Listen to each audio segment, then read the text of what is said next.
Bismillahirrahmanirrahim. Assalamualaikum warahmatullahi wabarakatuh. Perkenalkan, nama saya Muhammad Fatirullah Al-Bukhari, NIM 124 030 310 50172. Saya di sini akan menjelaskan tentang Al-Qasam di dalam Al-Quran. Langsung saja, yang pertama yaitu pengertian qasam. Menurut bahasa, aqsam adalah bentuk jamak dari qasam yang artinya sumpah. Adapun menurut istilah, yang dimaksud dengan ilmu aqsamul Quran ialah ilmu yang membicarakan tentang sumpah-sumpah yang terdapat dalam ayat-ayat Al-Quran. Maka suku-suku sigot qasam ada 3. Yang pertama, fi'il yang muqtadi dengan ba. Yang kedua, muqsam bih. Yang ketiga, muqsam alaih. Oleh karena qasam banyak terjadi dalam pembicaraan, dia diringkaskan yaitu dengan membuang fi'il qasam dan cukup dengan ba saja. Kemudian ba diganti dengan waw pada isim-isim yang zahir. Seperti Quran surat Al-Lail ayat 1. Demi malam apabila dia menutupi siang. Yang kedua, contohnya demi Allah, sungguh aku akan membuat suatu tipu daya terhadap berhala-berhala. Itu Quran surat Al-Anbiya ayat 57. Selanjutnya yaitu macam-macam qasam dan contohnya.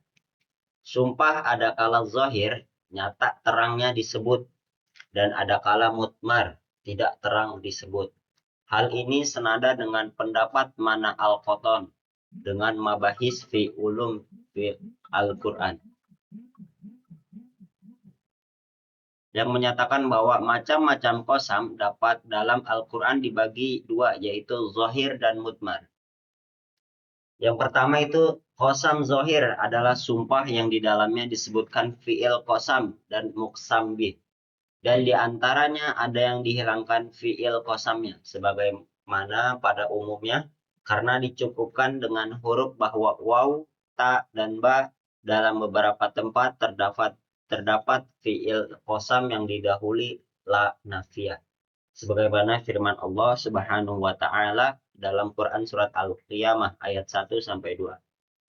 Yang kedua yaitu qasam mutmar, merupakan bentuk qasam yang di dalamnya tidak dijelaskan fi'il qasam dan tidak pula muqsam bih, tetapi ia ditunjukkan oleh lam taukid, lam yang berfungsi untuk menguatkan isi pembicaraan yang masuk dalam jawab qasam. Quran surat Ali Imran ayat 186.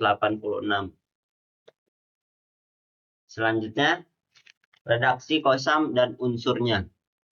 Qasam dalam Al-Quran adalah gaya bahasa yang digunakan untuk menegaskan atau menguatkan suatu pernyataan dengan cara bersumpah, biasanya dengan menyebut nama Allah atau sesuatu yang dianggap suci. Secara etimologi, kata qasam berarti sumpah yang benar dan sungguh-sungguh, berbeda dengan half yang dapat mengandung kebohongan dan atau ketidaksungguhan. Dalam terminologi ilmu Al-Quran, qasam adalah gaya bahasa yang menjelaskan makna ayat dengan penalaran indrawi, yaitu mengalihkan perhatian dari sesuatu yang dapat dirasakan secara fisik kepada sesuatu yang abstrak.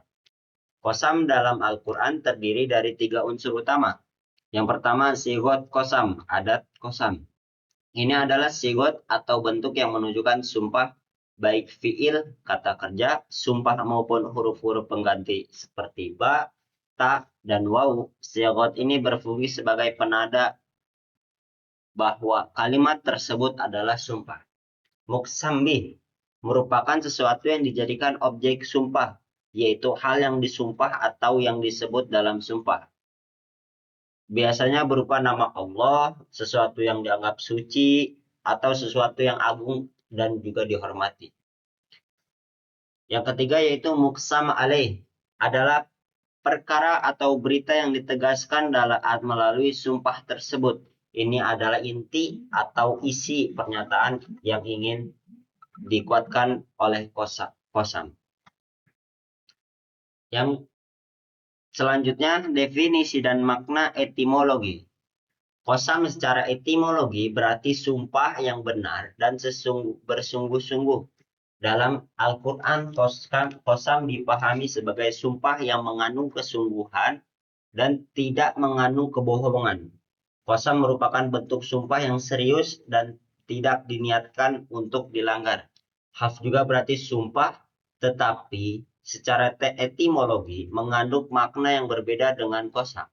Hal berpotensi mengandung unsur kebohongan atau ketidaksungguhan, sehingga sumpah dengan hal bisa saja dibatalkan atau dilanggar. Dalam Al-Quran, kata hab sering dikaitkan dengan sumpah yang tidak benar atau palsu. Adapun yamin, secara harfiah berarti yaitu tangan kanan.